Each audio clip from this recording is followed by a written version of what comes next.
Hari Om Tat Sat. Welcome to Swami Jyotirmayananda Society, our journey to self realization.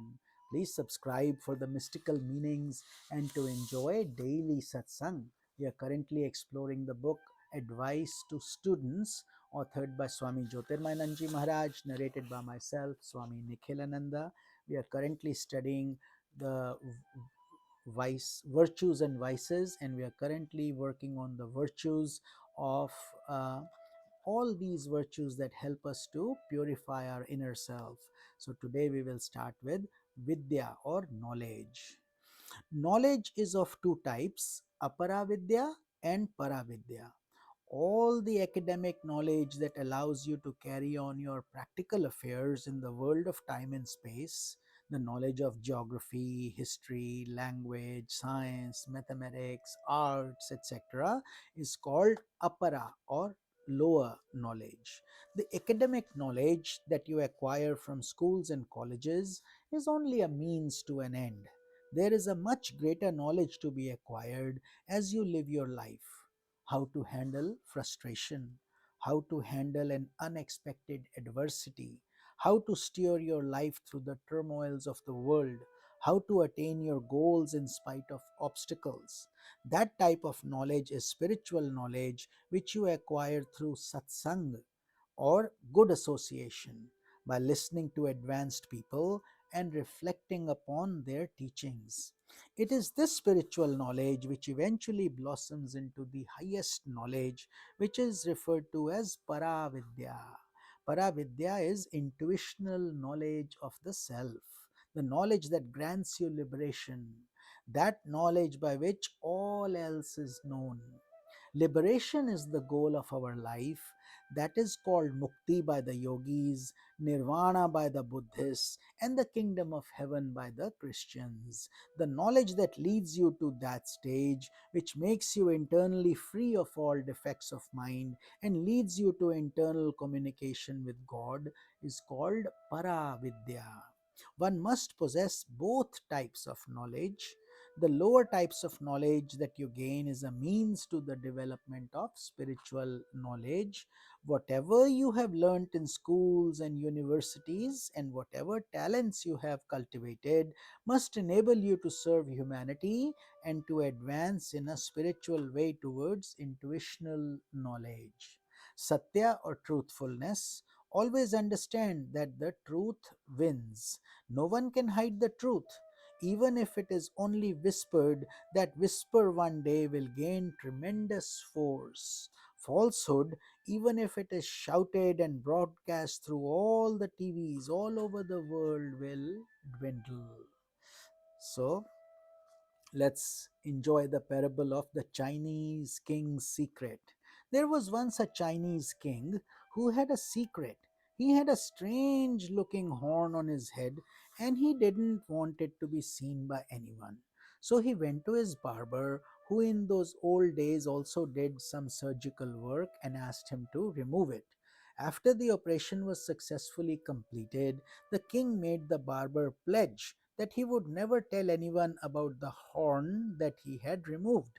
The barber agreed, but it was against his nature to keep a secret for more than a few days.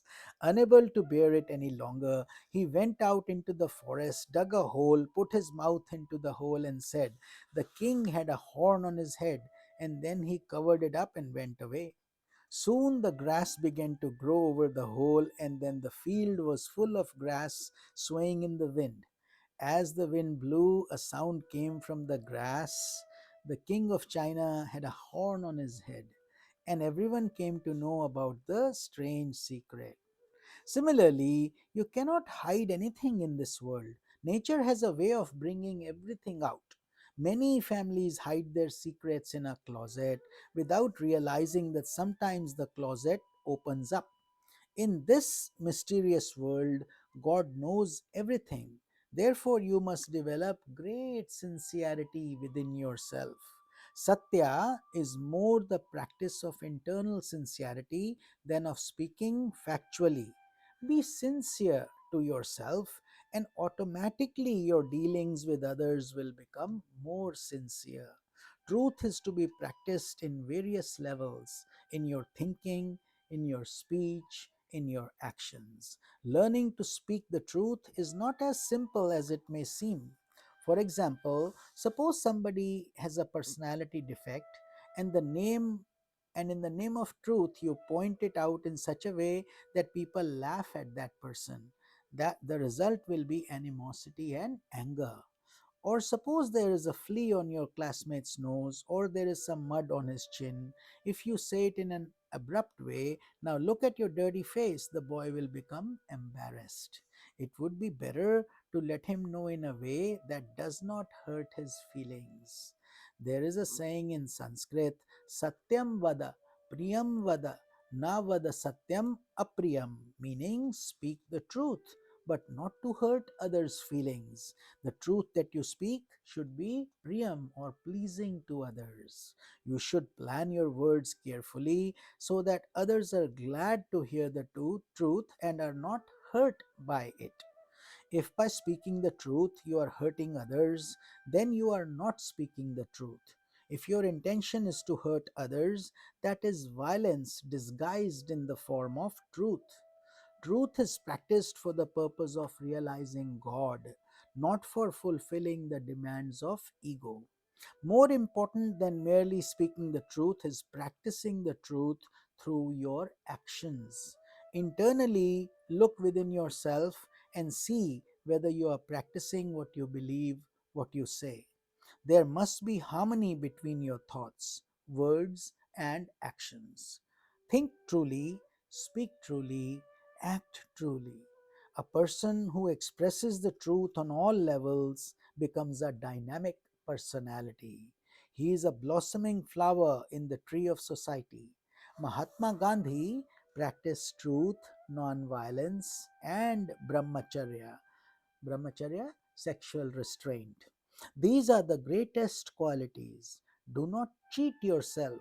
If you discover that repetition of mantra helps you, then sincerely try to practice it. If you discover that faith in God has great power, then strive to develop more of it.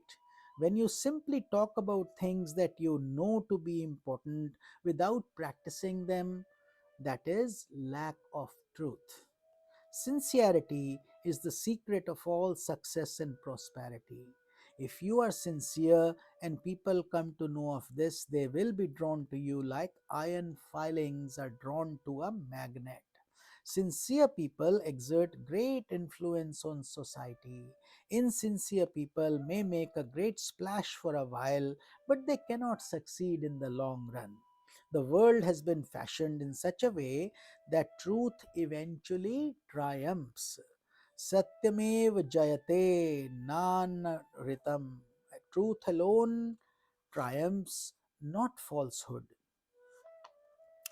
Let's move on to the next quality of positive quality of akrodha.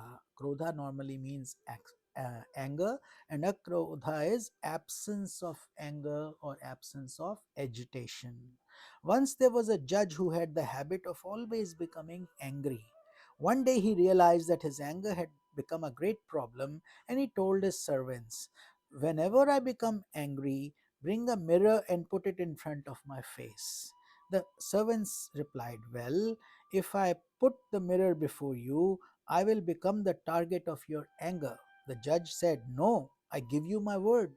So each time the judge became angry, his servant brought the mirror before him. Each time the judge saw how ugly his face became when he was distorted by anger, he tried a little harder to control it. Once you develop disgust towards anger, you are well on the road of controlling it. Once you begin to realize it should not be there, you begin to learn the art of dominating it. Not only should you not become angry yourself, but you should not agitate or provoke others to anger either. Do not bring out from others their lesser qualities, but exert your influence to bring out the best in others. When you see older people angry, you become upset. You may think to yourself, "Why is my aunt always angry? Why is my grandfather so irritable? Why does my father shout at everybody when nothing has really happened?" Many people who are slaves to anger allow their intellect to justify it. How often have you heard someone say, if I do not become angry, how will things get done? How can the children be trained? How can the servants work? How can people be kept in their place if I don't become angry? The fact is, all those things can happen even if you develop calmness of mind, and in a much better way also, without ever looking down upon those who cannot control themselves. You must understand what leads to that development. So we will continue this quality of absence of anger, how to control anger, in tomorrow's satsang. This is Swami Nikhilananda. Hari Om Tat Sat.